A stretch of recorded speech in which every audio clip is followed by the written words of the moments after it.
And welcome everybody to the 21st edition of the Deserve to Win podcast. As always, I'm your host, Eric J. Troutman, the czar of the TCPA, czar of just about everything these days. Coming at you in 2024. Happy New Year, everybody. Wow, do we have an absolutely incredible guest for you today. Damien Dibbell, the Bell, the heavyweight champion of the world in power slap. You can't make this stuff up. I'm being dead serious. We are having the heavyweight champion of the world on our podcast today because we are all about winning, and this guy is a winner. But before we get there, who do I have to my left? I am Queenie Pooja Amin, a partner at the Troutman Amin LLP law firm. That's right. And who do I have to my right? I'm the Dame, Tori Guidry at Troutman Amin LLP, an associate attorney. You're looking very damey today. I like, Dame, that you haven't done your roots, so you look kind of like a rock star right now, a little like, two-tone going on up top. I love it. So I predict that we're going to have a few people watching this program that don't usually tune in because we've got, the heavyweight champion of power slap attending. So we're lawyers. Anyone that doesn't recognize kind of who we are, what we do, the folks that don't generally tune in, we're lawyers. We do telecom law, in particular, privacy litigation. We're on the defense side. We represent big companies. So sorry if you're looking for someone to bring a lawsuit. That's not what we do. We defend companies and small companies too, usually because these lawsuits are garbage. Not saying that your lawsuit is garbage, but it might be. So we generally break down as we're about to telecom issues, privacy litigation issues, and sometimes talk about new state laws that come up.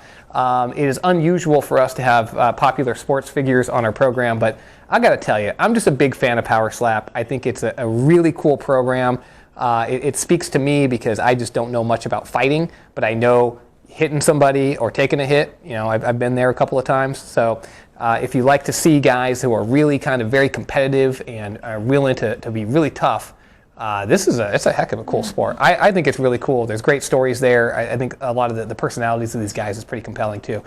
So I'm super excited to get to the interview. Cannot wait for it. But before we get there, there's lots to cover. There's so much going on, of course. It's a happy, brand new year. Where do we start? We've got Lead Generation World coming up. By the time this airs, that will have already taken place. We've got the Troutman Amin LLP stage going on there. Incredible how powerful our firm is. We effectuated so much change last year, both with the CMS rules that we got rolled back. That was amazing. The news broke, of course, late last year that we had changed with the help of Reach. The FCC's ruling got 12 months on the new one-to-one rules for lead generation. Some of you that aren't lawyers or in the space are like, what is he talking about? Really big. Like the government was going to overstep and just squash small business in a really bad way. And a trade organization that we do a lot of work with called Reach, that's Responsible Enterprises Against Consumer Harassment. Good companies that are trying to stop robocalls through self-regulation. They got together, and through our hard work and the hard work of others, we convinced the FCC to step back in doing something that would have been really damaging to small business in this country. And we're very proud of that. It's a huge win for us, and it's a huge win. Speaking of wins, check this out. Look at this. Deserve to Win, the magazine, which you should subscribe to. This is fantastic. Issue 3, this is Ron Allen, Captain of Industry, right? CEO of Contact Center Compliance.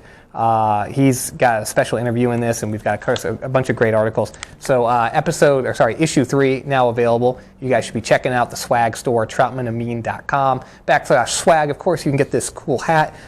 You cannot get this amazing jacket yet. This is a very special edition. But maybe we'll make it available at some point. And those pajamas, if you saw episode 20, of course, we're in these silk pajamas. They're fantastic. People are being very responsive and engaging quite a bit around the pajamas, as you would expect. But okay, so let's get to some breaking down. I just mentioned the FCC ruling. I want to just spend a couple minutes talking real quick about the Insurance Marketing Coalition. I don't know what these guys are doing. They have already filed what I guess is like a placeholder petition. I can only imagine they're trying to jump into first place and be like the lead petitioner here. I mean, this just feels like a glory project, or maybe some lawyers out there that want their name on something. I honestly don't understand what they're doing. Obviously, Reach, the Responsible Enterprises Against Consumer Harassment, the folks that have had the most impact on this proceeding so far. We've got a big board meeting actually tomorrow. By the time this airs, we will know the outcome of that. We don't know the outcome of it right now. But the fact is, if Reach chooses to challenge the FCC's ruling, which is not clear that they're going to, because again, directionally, the FCC's ruling is designed to stop unwanted robocalls, which of course Reach is completely aligned with. Reach just thinks that essentially what the commission has done is kind of overstepping, hurting small business, and it's probably not aligned with what the smartest policy choices are. But at the same time, I mean, again, the commission is stepping in the right direction. So where Reach is going to fall on this, I'm not entirely sure. I'm just not sure. But what is clear to me is that if Reach does intend to challenge the FCC's handiwork with the new lead generation ruling, that Reach is the lead petitioner. I don't think there's any question about it, right? They're the trade organization, they're the gorilla, they're the ones with all the juice, they're the ones that have pushed the needle, they're the ones that are working with the Small Business Administration, and they're definitely, I think the organization should be taking the lead. So I don't know what IMC is thinking. I've had about enough of people that are running through my snowfield, messing stuff up. So if you're listening, and you probably are, hey, y'all knock it off, okay? I mean, unless Reach doesn't do anything, in which case, go have fun. I don't care. But yeah, it will be interesting to see where this Reach vote lands. Obviously, highly, highly impactful to see who's going to be taking the lead, challenging the commission's work, if anybody. Obviously, from my perspective, I think what Reach is going to be focused more on is the new public notice proceeding, which is going to be running this month. We don't have a deadline yet. That hasn't been published yet in the Federal Register, which is kind of weird. It should have been published by now. That's kind of interesting. I'm not sure why that's happened. But anyway, so probably by the end of this month, January, maybe early February now, it's going to slip. There's going to be a deadline, right, for small businesses to weigh in and make their comment to potentially try to change what the commission is doing from a policy standpoint. Again, build a better record of the potential damage to small business. And of course, the commission will take that record into account. And there might be some modifications to the rule. So to me, as I kind of look at the options now with the lead generator loophole rule going into effect, it's going to, again, we don't know that deadline yet either. Probably January 2025, though, is what we're thinking. With the 1 year horizon and with the opportunity for small business to weigh in, it feels like to me that the public notice proceeding, getting these comments from small businesses to come forward, folks who might be impacted by this bad rule, this overstepping of the government, having the small businesses come in and have their voices heard, it feels to me like that is the better avenue, perhaps, than to challenge the ruling in court. But I don't know. Like I said, obviously, I'm the president of Reach, but I don't speak for it until the board has made a decision. The board has not yet made a decision, so a challenge may take place. But it would not surprise me. I'll tell you. It would not surprise me if we don't challenge it, and if we focus instead on bringing the small businesses to the table and having to communicate with the commission. I don't know. What do you think, Jojo? I mean, I just want to wait and see, right? I think with the amended ruling, I'm curious to see what the FCC is going to do with the feedback, the additional feedback that they have requested from small businesses, to see if there's going to be any change in the actual final ruling that they do adopt. So I think Reach has done its share of the work. I think we want to adopt rules and standards that are in line with the FCC's intent with the ruling as well. So if it was entirely up to me, I think that Reach should sit back and just wait and keep showing the FCC, Reach works with good American businesses. We're going to continue to do that and implement the standards that they set in the most, efficient way as possible. Yeah, it's going to be a really interesting meeting tomorrow. I'm actually looking forward to it. It's going to be really, really fascinating. I should note, we are missing the Baroness today. Of course, Brittany Andres, our associate, generally speaking, the fourth wheel or the fourth leg of this table. But today she's absent. She's got a little stomach flu. So my consolation prize, you like being called that, don't you, is the Dame. Dame, what do you have for us today? So I have an interesting case out of Illinois. It is Moore v. Triumph. This is where a court ruled that a cell phone can't be a residential line, which most courts so far have said it can be. And this is a DNC case, so technically it's supposed to have the presumption that it's residential. So that makes it even more interesting. Essentially, they said to be a residential line, it has to be hardwired into the house. Yeah. Let's unpackage this a little bit. So there are several provisions of the TCPA that only apply, and that's the Telephone Consumer Protection Act for any of you non-lawyer types who are still with us. The Telephone Consumer Protection Act is the primary anti-robocall statute in America. It doesn't work at all. That's why we all get robocalls all the time. But there's a big dusty volume of case law that's built around it, as well as something called the Code of Federal Regulations, which all of you read, of course, all the time. But believe it or not, we do. And amongst those regulations is the use of a phrase residential line. Now, a residential telephone line to you might seem like something that's plugged into a wall, right? That seems pretty natural. The FCC, the Federal Communications Commission, who we've been talking about, the FCC, however, has held that a cell phone could also be a residential line, even though that doesn't make sense, if it's being used for residential purposes. Most courts, again, believe it or not, have agreed with the FCC and said essentially a cell phone is a residential line when it's used for personal purposes. This is done to expand the reach of the TCPA to provide more protections for American consumers, which you might argue is a good thing. And maybe I agree with you, except that when you don't know what the law is, it's very hard to comply with it and it's very unfair. So at least one court in a case called Triumph, but by the way, what a triumph, right, has suggested that maybe all this other case law is wrong. And maybe cell phones aren't residential lines after all. Now that's a good news, bad news situation. It's a good news for this defendant. They did very well for themselves. I think it's a bad news more broadly, though, because I think this is going to continue to be the real minority position. And I'm a little bit nervous that other businesses might see this ruling and think, oh, okay, well, there you go. Cell phones are no longer subject to DNC protection. We know the FCC literally just acted to confirm that text messages are protected by the DNC rules. Text messages go to cell phones only. Therefore, it would seem to me that the FCC agrees that cell phones are residential lines protected under the DNC rules. This court disagrees.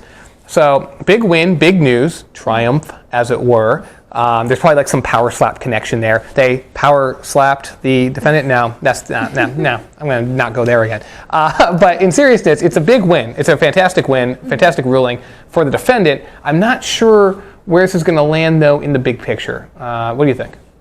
I mean, it's definitely going to have, a circuit split on this if it, ends up getting upheld. I don't know if they're going to, appeal this or not, but I mean, it's definitely going to cause a little bit of trouble, and some people might rely on this. That's a little bit of trouble. I like it. Yeah, speaking of troublemakers, Pooja, how are you doing? What do you have for us today? Well, unfortunately, I just want to rant about the most disappointing news at the end of December 2023, which was the Alabama loss against Michigan.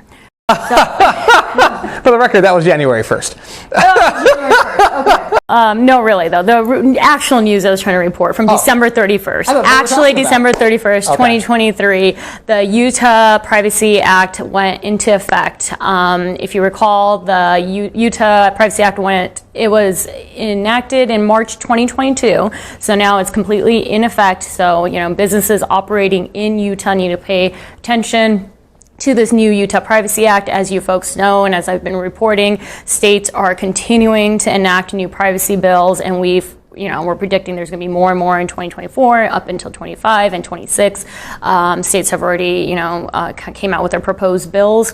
The Utah one, however, is more favorable to businesses, but there are still requirements similar to other state privacy acts like the Colorado, Virginia, and the California state privacy acts. As you would expect, Utah requires a right to opt out and allows the consumers to a right to opt out and delete their personal information, as well as right to access their information. It also is going to require you to provide a privacy policy or privacy notice. The bill, lists out the requirements for the privacy policy. Additionally, you're going to have requirements to obtain consent for children who are under 13 to access and share their personal data. There's going to be, similar to other state privacy laws, the non-discrimination rules around personal data, et cetera. And while there's not a private right of action, similar to other state privacy acts, that's what I was waiting for. No private right of action. However, the AG's office does have discretion to impose fines up to $7,500 per violation. So, as you can imagine, 75 per, those damages can really add up really, really quickly.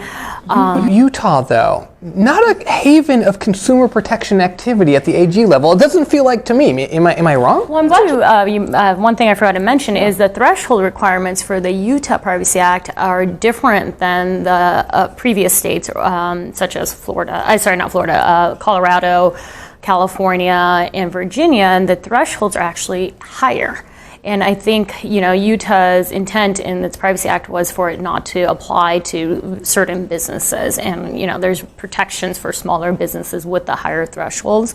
So, I think they were following the bandwagon, if you will, just to, get some security, get the security for privacy going. But it is more favorable to businesses. But there is one, and it is currently in place. So.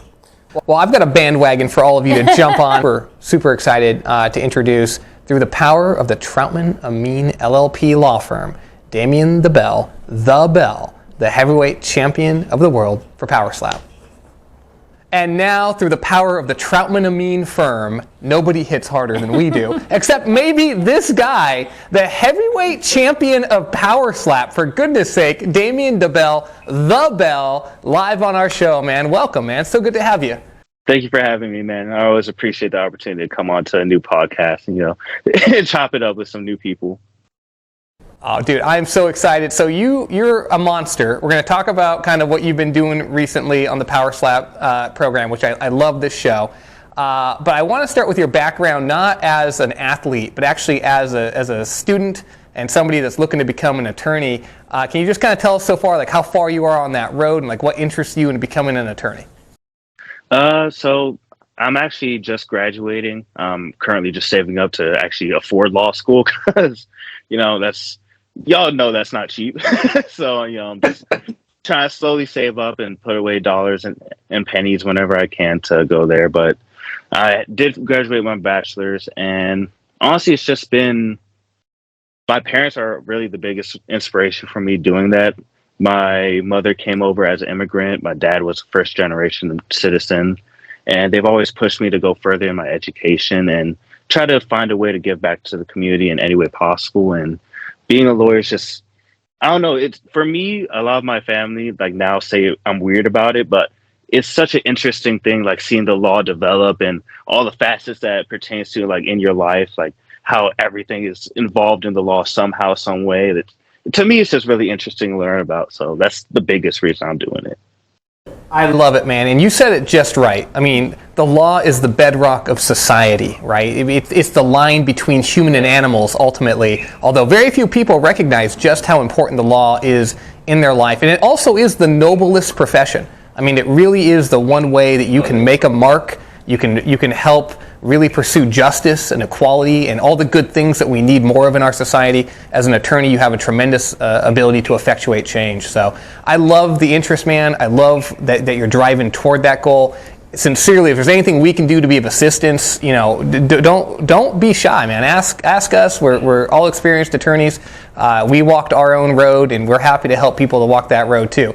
But let's pivot off of that. Let's talk about what you've been up to recently, man, because you are literally the heavyweight champion of the world. How cool is that? Like, how does that feel to like walk around and know that you are the best in your weight class at something in the entire world? I just think that's so cool.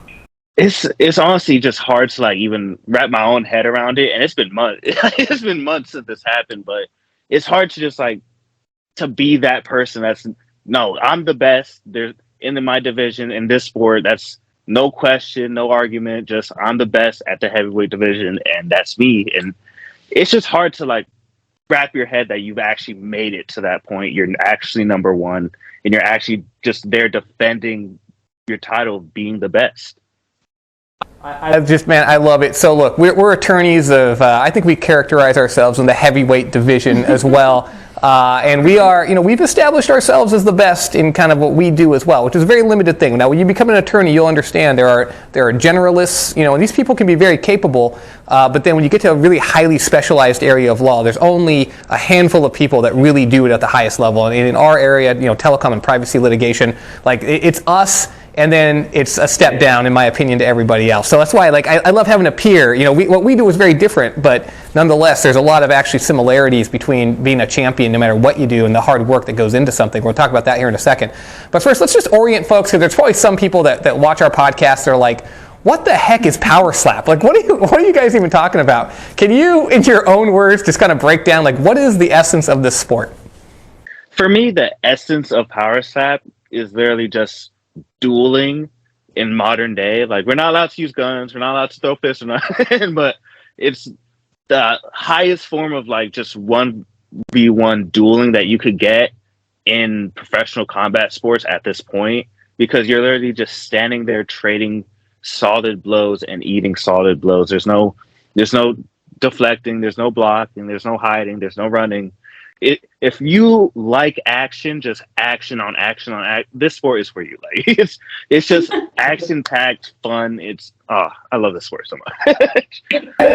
Well, so look, for those of you who have not seen it, I don't think we can put segments of the show in. We have to get like Dana White's permission to do that, and we don't have that. So you're gonna have to imagine this, right? You've got like two grown men, in Damien's case, like very, very powerful, large men who stand literally, just a foot or two apart from each other with a table in between them.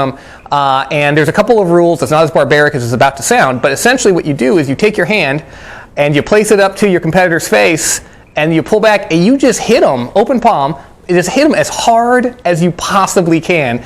And that's the concept. And the other person, as Damien just explained, they're not allowed to move. They just have to stand there and just like eat this, as they like to say, or take this, right, just right across the face. And truthfully, like a lot of these guys they get knocked out, right? And they're just kind of out on the canvas. But to me, what I find appealing about the sport, and I know you mentioned the action and the adrenaline and the testosterone, and for a lot of people, I know it's attractive to them. Honestly, that's not why I like it. It's a weird thing. I like the integrity of a person just getting hit so hard and then finding in them the will, the strength to get back up. To me, that is what I like about the sport, because I can relate to that, right? I've gone through some tough stuff in life. I know you have too. Like to me, someone who's never been tested in life, I don't care about these people, man. These people that come from these prep academies and go to great schools and they've had the silver spoon, man, I will bury them in litigation. But you show me someone that can just get popped in the mouth, right? Like on the ground, blood coming out of their nose. Like what's that other guy? What's that guy? Geez, forgive me. My power slap knowledge is waning here. But people just get kind of like knocked out, like the Iron Giant. He was fighting the Disturbing the Peace guy, Dorian Disturbing the Peace, right? And they just got like blood pouring out of their faces and these huge welts, and they just gotta get back up and keep going. And it's like you gotta respect. I respect that. So much respect there, like between a lot of these fighters, and that's a lot of what people don't realize. Like going into the sport, you got to have that willpower. It's not only like physical strength or anything; it's that mental fortitude to stand up there, take a hit, get rocked, like completely just get rocked, and just be like, nah, I'm going back in there. We're finishing this match. I got 3 more rounds to go. We finishing this match, and that's what I love about this sport: the mindset, just and the willpower to push through and keep going. It's so great. Well, I love it, man. So you've had, I think, and check me, you know obviously what you've done more than I do, but I think you've had 2 heavyweight matches so far for the championship at least. The first one was against Wolverine, and then the second one was against the Buffalo Soldier. I forget his full, what's that guy's name? Nate Bernard. Nate Bernard. Okay. So your first fight against Wolverine, I mean, that went a few rounds. I mean, can you tell me about that? Like, what was it like getting hit by that guy? Honestly, Ron is the toughest opponent I've ever gone against, and it's so unassuming because he's also like one of the smallest people I've ever gone against. But that is one tough, like, I don't know how else to say it, but he's a really tough son of a bitch. Like he knows how to eat a slap and dish one back out. And honestly, I will say like that match was probably the hardest match I've ever had to go through. That was definitely a match I had to like dig deep and push through, especially those later rounds when you start feeling it and the damage starts accumulating during the match. Them later rounds get harder and harder to keep going, but you just got to keep persevering. Now, the first time that you took like a real heavyweight slap, I mean, what was that like? Can you just kind of give the viewers a sense of like what's it like to really get rocked? Honestly, it's always your first slap. For every fighter, their first slap in the sport, it's your first time getting a clean hit on your chin, and it's hard. For me, my legs got shaky. I was like, oh God, what was that? Like, am I sure I want to do this? Let me take a breath real quick. Where's my water at? Took a sip of my water. I was like, okay, let's calm down. We knew this was happening. Let's get right back into it. It's just you gotta have that in your mind that you're going to get right back into it, because if not, you'll just get lost in like, oh, my legs are shaking, oh, that hurt. Oh, do I really want to even be here? Like, is this worth it? Like, you get stuck in that. But for me, it was just, you just got to push through, persevere, and just keep going. I love that, man. See, that's the mindset of a champion right there. I love that. Like, I'm not going to be defeated. And even if in the moment you're thinking to yourself, what the heck did I just get myself into? And don't get me wrong, man. I've been there a few times. Like, we do some stuff around here, and it's like, oh, man, what was I thinking? But you're there, right? You're not gonna fail, right? I mean, so the Troutman house, we've got a few rules, and one of the rules is you never go out like no punk, right? So I'm not sure where this is gonna land, but I guarantee you I'm gonna get back up there, and we're gonna see this through. So the Buffalo Soldier, now that guy, Damien, that guy's enormous. I mean, were you nervous, like facing? Like, you got to hit first. He did not get a chance to go in that match. I mean, were you nervous facing him? Because I would be terrified. Honestly, I definitely wasn't nervous for fighting him. I haven't been nervous since actually my fight, like my first or second fight. Like, after a while, it's not even the nerves; it's the excitement. And for me, at this point in my career, I've already won the belt. I've defended my belt, but back then I won my belt. I really wanted to defend my belt, but the excitement of facing someone that is bigger than you, looks stronger than you, everyone thinks is better than you, and to go out there and like try to prove that you're better than that person was just like, it was too exciting to pass up. Like, it really washed away all the nerves that I was feeling and just left excitement for my fight. That's fantastic, man. Now, I don't see any fights lined up for you right now in the future anymore title contention. It looks like maybe the Iron Giant might be next in line. I'm not sure. Do you have a sense of when that match, there might be another chance for you to defend your title, or is that still not in the works? Do you have any idea? Actually, I've been trying to work out something, but it's just I've knocked out the top two contenders right now, and number three still has to fight to get back up there. So it's just, I'm waiting for people. I'm literally stuck waiting for people to come up to me to fight them again. There's just nobody out there that can challenge you right now, man. There's just nobody out there. That's great, man. I mean, you hear what he just said? Literally, he's already knocked out the number one and number two contenders. I mean, like, that's incredible. You really hit the peak of a sport, man. I just think that's so cool. So let's talk a little bit about the Road to the Championship show, because I noticed you were like a co-coach along with Wolverine in the first episode, because I guess you were too young. You were like 20, and so you couldn't be a competitor. Is that right? Is that what happened there? Yeah, they actually made that position because I couldn't go into the house, like, for that for the show, because like the show, it was supposed to be filmed like 2 or 3 months before I turned 21, like a couple months before I turned 21. So they didn't want me in there with all the alcohol and stuff like that. So they're like, we'll get you in there as assistant coach, and just to get you some airtime so people know who you are and everything for when you compete in the next event.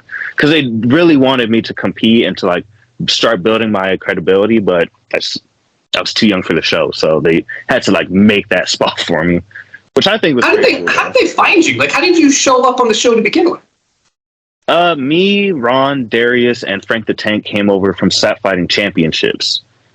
So if you ever want like extra fights to watch, Sat Fight Championships has been airing shows for the past like couple years now, I believe. Like they've done quite a few events. It's just a different rule set, different promoters. It's kind of seen as like the amateur league nowadays. Right. No, that makes sense. What do you think about the rules in Power Slap? You think they're pretty good? I mean, they might be a little bit different than what you guys were doing before.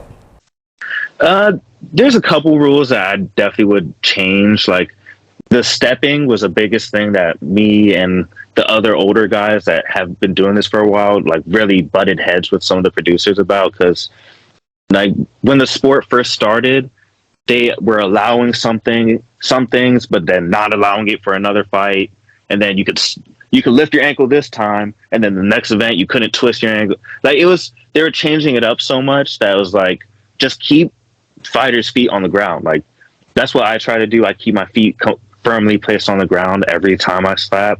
So like they were trying to make it work like different ways. Like, oh, you could raise it 2 or 3 inches, but how do you know what those 2 or 3 inches are if someone's wearing boots and they moving their ankle inside of the shoe. Like, so there was a couple arguments there, but other than the stepping, it really wasn't anything.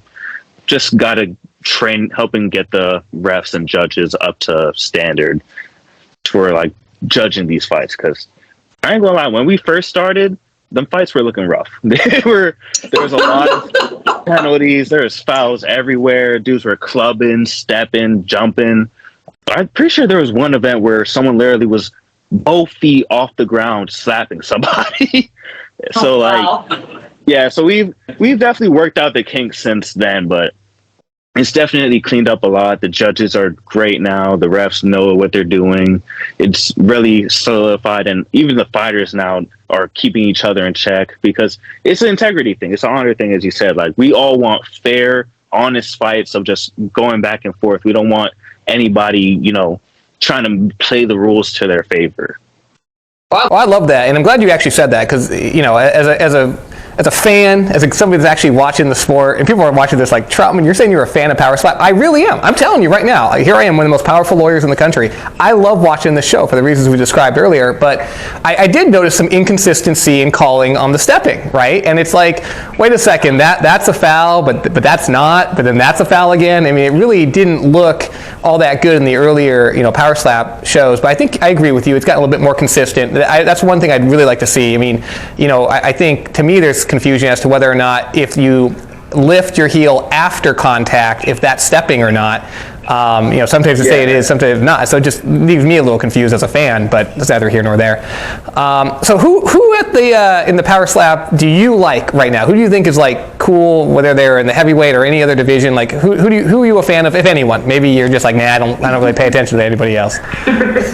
Friends with a lot of the other guys. The Crazy Hawaiian, he's actually like a Las Vegas native, so like we go down there, and I like to like see if he's hanging out in a bar or something. He usually could get us some free drinks or take us in the back somewhere, or down this random alley that got this cool bar in it that's like hidden away. Ryan Phillips, Dwayne, I actually fought him, the Iron Giant. Fought him, knocked him out, and then we became like best friends after that. Like, we call each other all the time. Yeah, like, so it's a good fan. Like, I could call up any of these guys now, and like we could all chat, just shoot the shit. Like, it's a good family. Like, I support every one of these guys. Except, hold on, not every single one of them. Except there's certain ones that be doing, and I support all the normal fighters that don't be talking crazy. Because I don't talk crazy. I don't talk shit about anybody. So if that's what you do, that's your prerogative. Whatever, we could still be friends, but I don't support none of that. All right. Well, so now I got to ask you, because you brought this up. Like who are the bad boys? Who are the ones that are talking a little too much smack? Oh, Austin Terp, all day. Such a nice guy, but I could never fight him, because if I was fighting and he talked as much about me as he did Ron, we'd actually have beef. Like, we'd actually want to be fighting in the street if we saw each other, because there ain't no way. But like, he talks a lot. Ryan Phillips talks a lot, but not as much as he used to. And it's more like comedic when he does it. I remember Nate Bernard, he made a shirt actually that had like the Grim Reaper and then like the date of our fight with my name etched next to it. And I was like, wow, that's about to be real ironic. Like, all right. So I got to ask you, because if I don't, then I'm not doing my job. Dana White, what's this guy like? Is he cool? Do you spend much time with him, or not really? No, I've like met him. We've shaken hands. We've like been like, oh hey, how's it going? But never like sat down and had a conversation. I've just been unlucky in that regard, I guess. Well, I mean, he's put the belt around you, so I mean, you've been in close proximity, so there's that. Yeah, like I've been around him. I have photos with him. I've just never we've never sat down and had a chat or anything, so I definitely couldn't tell you anything about him. But from what I've seen and like just being around him, he seems like a chill person. He seems like a kind of laid back kind of guy. Well, he's had so much success with UFC, and he seems to be leaning in pretty heavy into Power Slap. It seems like he really wants to see us succeed, and I hope so. Because to me, I think the only threat to the sport is if Dana like checks out and is like, nah, it's just not in it for me. Because so long as he's invested, I think this thing's got a bright future, and I think it's really cool. So I was just kind of curious about that. Ladies, do you have any questions for the Bell? Did you play? Excuse me. Did you play any other sports before slapping? I played soccer for most of my childhood. Did a season of basketball, a season of football, and I've been trying to get into pro boxing now. Oh wow, very cool. And how'd you get into slapping? I was just watching YouTube videos with like just online, and I was like, yeah, that looks fun. I could try that. You know, because I've always wanted to box, and I've always been, you know, kind of a rambunctious child. I liked fighting, so my parents hated it, but now it's paying off. So, you know, I saw that, and I was like, man, I really want to try that. That seems fun. Just standing there and slugging it out with somebody. That's my type of sport. I know most people couldn't relate to that, but honestly, I could relate to that. It's funny, you know, I look at the weight classes and I'm like, I could get down to like lightweight if I really wanted to, welterweight, but I'm just too old. The truth is I'm just too damn old. You know, I'm in my mid 40s, so obviously I couldn't do it anymore. But I look at KO Chris and I'm like, I think I could take that guy. I think I could do it. Hey, you're never too old. I mean, maybe like 60s, 70s might be too old. But we got some. I think Ryan Phillips is like about to turn 40, and he's just starting his career in it, and he's talking about continuing for a while. Ron's getting up there. He's in his mid 30s. Doesn't plan to retire soon, as far as I know. Like, I feel like this is definitely a sport where there's risk continuing longer. But if you're willing to do it, there's definitely people that are going to do this for a while. Yeah, interesting. Anything, Tori? Yeah, whenever you become a lawyer, are you going to do this as well? Manage both careers? I would, but I just don't see any law firm being like, oh yeah, go ahead and go slap that dude and then come, you know, argue this case real quick once you get back. I don't think I'd be able to mix those two. Especially because I'm trying to go into pro boxing as well, so I'd have to find time for that somewhere. So at this point, I'm just trying to focus on one thing at a time, and two things at a time, and then just like sift through it along the way. But well, Damien, let me tell you right now, as the head of one of the most powerful law firms in the country, we would definitely bring you on. We'd be happy to have you go slap the hell out of somebody, literally, and then walk into court and slap the hell out of somebody, figuratively. I've got no problem with that at all. So, just so you know. Awesome to hear that. Fear gone. Well, now I can't speak it up, but you are right. I mean, look, just getting real for a second. I mean, the big law firms out there, you know, the guys that think of themselves as so hoity-toity and pretentious and better than other folks. I mean, yeah, no, they're definitely no offense, man. They're just going to look over you and be like, nah, get out of here. So you got to be looking for friends. Yeah. See, I wouldn't even want to be associated with that, anyways. I'm a real down-to-earth person, and if the law firm I go into isn't like for the people, by the people kind of law firm, I wouldn't want to be associated with that anyways. Like that's just the type of person I am, though. I respect it. All right, man. So we're getting to the end of the interview here. You know, our podcast name is Deserve to Win. We're all about winning around here, as you can probably detect. It's like that's what gets us up in the morning. It's what motivates us. It's what we eat for breakfast. It's what we eat for dinner, and what we think about going to bed. So obviously, your training in our world is a little bit different. Although you might get to experience what that looks like one day, not too long from now. But for you, anything you can give our viewers that are watching this, or like what can I do to have the will to win, to become a champion, to be the best at what I do, whatever it is. Like, do you have any pointers, any tips as a real champion, someone that's really hit that peak that you can share with others? Honestly, my biggest suggestion, if you really want to be a champion in anything that you do, is just be willing to lose. Be willing to fall down, get knocked down. You're going to lose. You're going to fail. I lost my second fight. I really lost my second fight and almost quit right then and there. But I was like, nah. I lost that fight, but I'm never going to let that stop me again. I'm going to learn from this. I'm going to come back better, stronger, and I'm going to improve every single time. And it's just the willingness to fall down and get back up and keep pushing forward that I feel like really separates the regular people from the champions. Well, man, I love that. I love everything about you. I love what you stand for. And, of course, I love seeing you be a champion up there on Power Slap. Would you mind coming back on the show sometime, maybe after the next time that you have the chance to defend your title? I'd love to have you back. Oh, yeah, most definitely. Definitely love to come back on, man.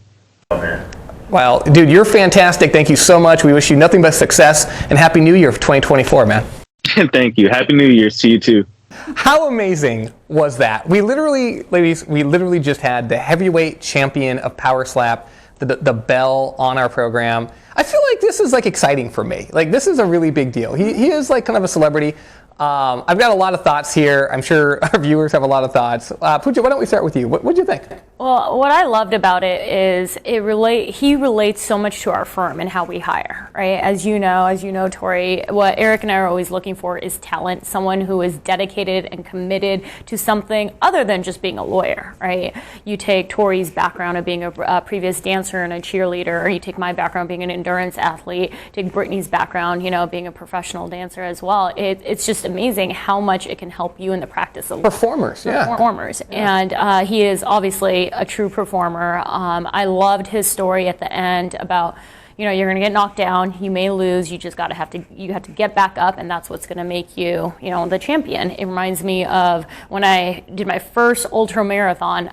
I failed. I did not make the time cutoffs, and ever since then, I have not failed to make my time cutoffs. So, cool guy. Love his dedication, his commitment, and just, he knows what it takes to deserve to win. Well, look, I can't relate to losing. That's just not something I have an experience with. But I will say, from a performance standpoint, I mean, imagine this, right? You are, a lot of people, they're on a TV show. I mean, understand, millions, like you may not have seen this show before, but hundreds of millions of people watch these programs, or at least watch the actual fights. So you've got to be willing to get up in front of the bright lights, in front of celebrities, with hundreds of millions of people about to see what you're going to do. So that, one, you've got to be able to do that, okay, and maintain that pressure. Mm-hmm. Two, you've got to maintain that pressure and then perform in a sporting environment where you just got hit in the face by someone that weighs 200 pounds. I mean, to have that mental focus, that toughness, like forget everything else. Just being able to perform under those circumstances, that tells me he's going to be a great attorney. It just tells me he's going to be a great lawyer. And you all can think I'm crazy. I'm telling you right now, that competitive spirit, that is what makes a great attorney. Going to a good law school, having that perfect little background where you've had everything handed to you and you can do well in your LSATs and recite cases well, that's fine. I mean, it's not a bad thing. But if you can't stand and deliver when you're getting hit in the face figuratively, when the pressure is on, when the stakes are the highest, forget about it, man. You've got no chance. You've got no chance. I mean, a guy like me is going to bury you, and that's why I like someone like Damien, because when he gets that training to go, the legal training to go with that toughness that he already has, who's going to beat him? Yeah. Forget about it. Yeah. Tori, what did you think? At first, I thought you were crazy inviting him on the show, but I mean, I think it's terribly interesting what he does in general, and the fact that he wants to be a lawyer. And like you said, I think he's going to be a great lawyer. He's very articulate. I mean, he's a performer, and he just seems like a genuinely good person too. Seems like a pretty nice guy, did he not? Seems like a real winner. And there you go, a real winner. And that's, of course, what we're always looking for. I mean, I am just really impressed with the guy. I think he's got a great head on his shoulders. I think, obviously he's walking into a power slap, right? He's willing to do, kind of a strange thing. It is kind of a strange, I mean, look, let's just be honest. It's a weird thing, right? Like, I can objectively look at this and be like, Eric, why do you like this? It's weird. But there's purity to it. Like I said, like you wouldn't think this word integrity, but this word integrity really plays in a lot to what's happening where, like you said, there's no hiding, there's no shielding. Like it is the essence of your spirit and your physical strength on display for the whole world to see, and that takes a lot of bravery. I mean, set aside the physical aspect, it takes a lot of bravery to put yourself up, open yourself up like that for the judgment of hundreds of millions of people to see what's going to happen next. I just think it's incredibly cool. So, at the end here, as I kind of wrap this up, I mean, well, it's so funny because Zaina a second ago said, Zaina, how did you say it? I can't even say it the way you say it. Like, don't they get hit in their head? How could they be a lawyer when they're hit in their head? That's like the little accent I'm doing. Their head is broken, truthfully, hopefully, these guys don't get hurt. I mean, there is that piece to this whole thing, right? Is there going to be long-term damage? And just like with football, we didn't really know what the consequences of that were for many years, and it won't surprise me if some time goes on before we see the full impact potentially of power slap. But I'm hoping, I mean, honestly, as a fan, as a connoisseur of integrity in this sport, I am hoping that there's less physical damage. I mean, they used to say all the time, right, back in the old days when there was boxing and it was all bare knuckle, you'd get more broken jaws, but way less concussions and way less brain injuries than the boxers do because, the repeated blows to the head, even with a pad, it's the brain getting shaken around that's the problem more than the actual blow. So we'll have to just kind of wait and see. I know the rules are in place to try to avoid these injuries. Dana has at least said that he takes this stuff seriously. I'd like to take him at his word. I don't know, but I just think it's a cool sport, and I'd like to see it have a bright future. Speaking of bright futures, it's a brand new year, 2024. Thank you all for being with us. Of course, we are Troutman Amin LLP, and this has been the 21st edition of Deserve to Win. Come back next time for more truth, beauty, and telecom law. Thanks, everybody. Bye-bye.